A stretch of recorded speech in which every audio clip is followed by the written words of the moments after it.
കീടനാശിനികളുടെ ഉപയോഗം ഭയന്ന് നാം എല്ലാവരും നമുക്കാവശ്യമുള്ള പച്ചക്കറി സ്വന്തമായി കൃഷി ചെയ്യാൻ ശ്രമിക്കുന്ന വിപ്ലവകരമായ ഒരു പാതയിലാണ് ഇന്ന് കേരളം.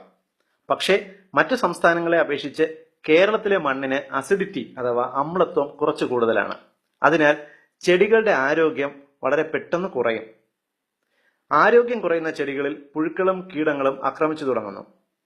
നമ്മുടെ ടൊമാറ്റോയും പാവലും വെണ്ടയും പപ്പായയും ഒക്കെ പച്ചപ്പുഴുക്കളും മിലിമുട്ട എന്ന് വിളിക്കുന്ന കീടങ്ങളും ആക്രമിക്കുന്നു. നാം എത്ര ശ്രദ്ധിച്ചാലും ഇവ ചെടികളെ നശിപ്പിക്കും. ക്രമേണ നാം കീടനാശിനികളെ ആശ്രയിക്കുകയോ ഒടുവിൽ കൃഷി മറുത്ത് കൃഷി നിർത്തുകയോ ചെയ്യും. എന്നാൽ ഈ കീടങ്ങളെ ഒഴിവാക്കി ചെടികളെ ആരോഗ്യമുള്ളതാക്കുവാൻ ഒരു വഴി എത്നിക് ഹെൽത്ത് കോഡ് നിർദ്ദേശിക്കുന്നു. കൊക്കക്കോളയോ പെപ്സിയോ വാങ്ങി ആദ്യ തവണ വെള്ളം ചേർക്കാതെ ചെടികളിൽ സ്പ്രേ ചെയ്യുക. 6 ദിവസം കഴിഞ്ഞ് 4-1 കോളയും 4-3 ഭാഗം വെള്ളവും ചേർത്ത് സ്പ്രേ ചെയ്യുക.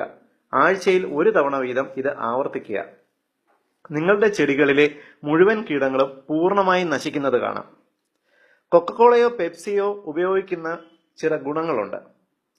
നാം പഴങ്ങൾ കഴുകുമ്പോൾ ഇവ പൂർണ്ണമായും പോകും.